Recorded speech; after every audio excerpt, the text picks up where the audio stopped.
Fala pessoal, tudo bom com vocês? No vídeo de hoje, vou trazer aqui um tema. Como a gente pode garantir que uma pesquisa de usuário que esteja aplicando no nosso produto, de fato, ela vai impulsionar a nossa estratégia? Então vamos lá. Separei aqui para vocês alguns tópicos que a gente vai abordar nesse vídeo. Mas antes de mais nada, quero convidá-los a se inscrever no canal, deixar um joinha aqui nesse vídeo. Se você gostar, comenta. Tudo isso, nem que seja com emoji, ajuda a gente a divulgar aqui o vídeo, tá?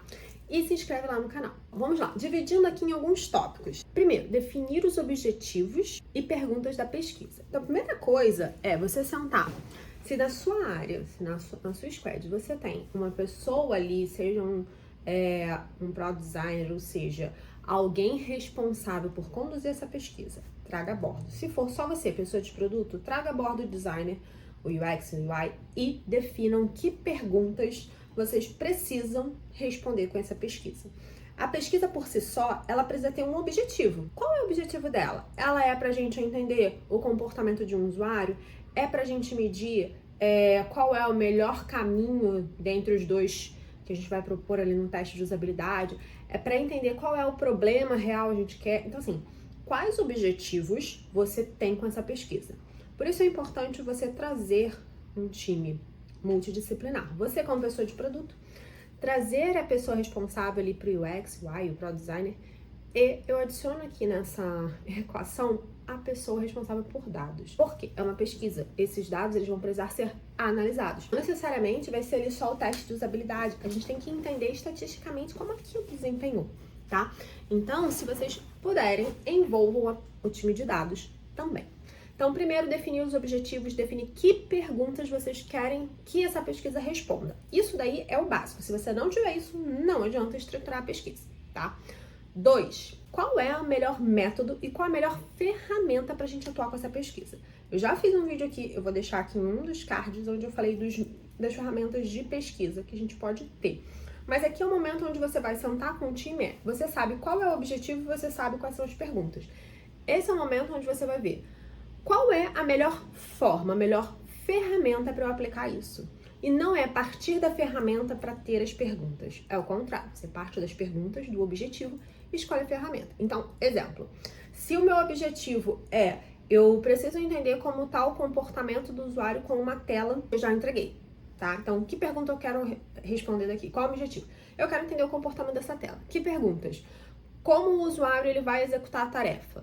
A quantidade de usuários que entende a tarefa. Qual a quantidade de usuários que param na tarefa? Levantei lá as minhas perguntas e meus objetivos. No segundo momento bom, se eu quero testar isso, o melhor teste aqui, que nesse caso vai se adequar, talvez seja um teste de usabilidade. Então vamos pensar aqui, vamos olhar uma ferramenta tipo Maze, alguma ferramenta que vai criar um protótipo navegável, onde eu possa passar a missão para o usuário e ver como ele vai se comportar.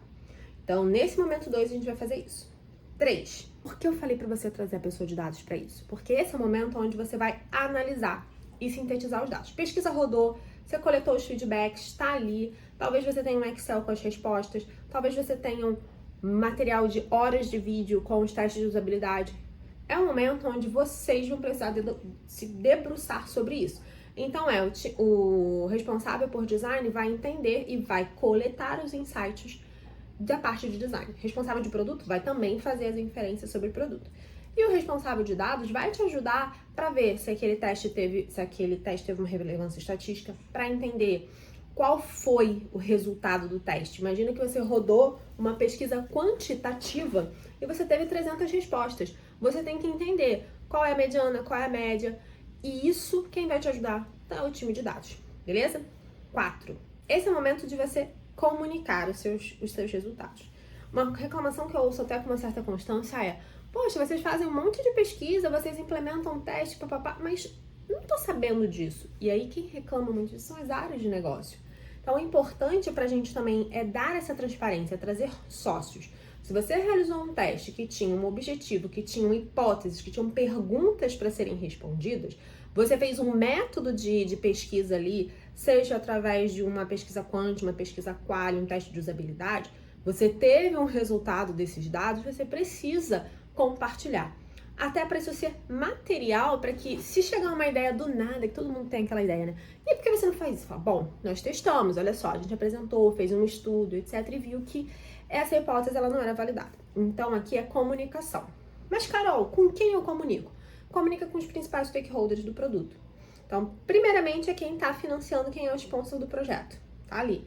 E aí você pode circular alguma informação explicando e deixar algum repositório com os testes. Uma wiki, né, lá dependendo se você usa Gira, DevOps, etc., tem lá no wiki os testes realizados. Saiu o insight, né? Agora você tem que priorizar. Não é porque você fez a pesquisa que você vai pegar aquela pesquisa e vai engavetar. Você fez a pesquisa, vai sair provavelmente 1, 2, 3 planos de ação, itens de melhoria, novas funcionalidades ou itens de correção, bugs, etc. Então você precisa trazer esses insights que saíram da pesquisa e você, como pessoa de produto, agora olhar para o teu backlog, olhar para as tuas prioridades e ver onde eles vão se encaixar, tá? É a sua responsabilidade de fazer essa priorização, esse reordenamento, beleza? Para não ser simplesmente uma pesquisa arquivada. E 6 aqui é o entender mais, o ver mais, o considerar. Vocês esgotaram todas as opções daquela pesquisa? Aquela pesquisa ela vai se tornar recorrente? Então, exemplo, vocês subiram agora uma funcionalidade, mediram para subir uma funcionalidade, fizeram uma medição,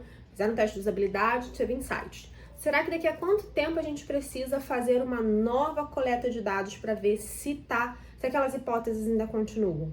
Então, assim, é importante você saber se aquela pesquisa ela precisa ser revisitada.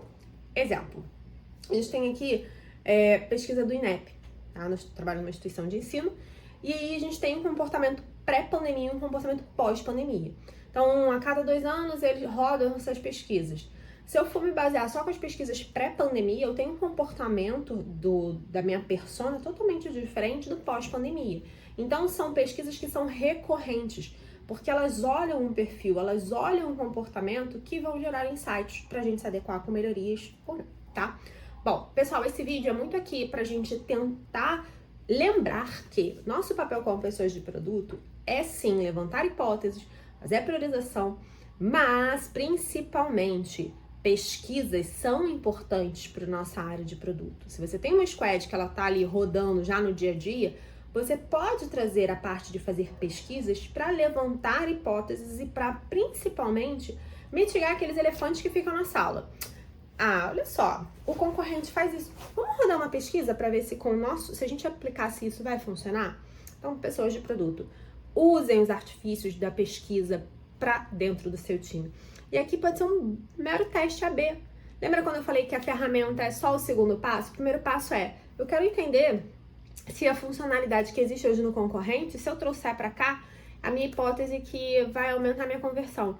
Ok, você já levantou a hipótese, tem o objetivo, agora vamos implementar um teste AB. Então, assim, lembrem de trazer isso para o seu dia a dia. E, principalmente, envolver design e envolver dados, tá? Essa tríade precisa funcionar. Espero que vocês tenham gostado. Gostou, compartilha, marca as pessoas, me ajuda aqui com esse engajamento. E lembra-se de se inscrever no canal. Tchau, tchau!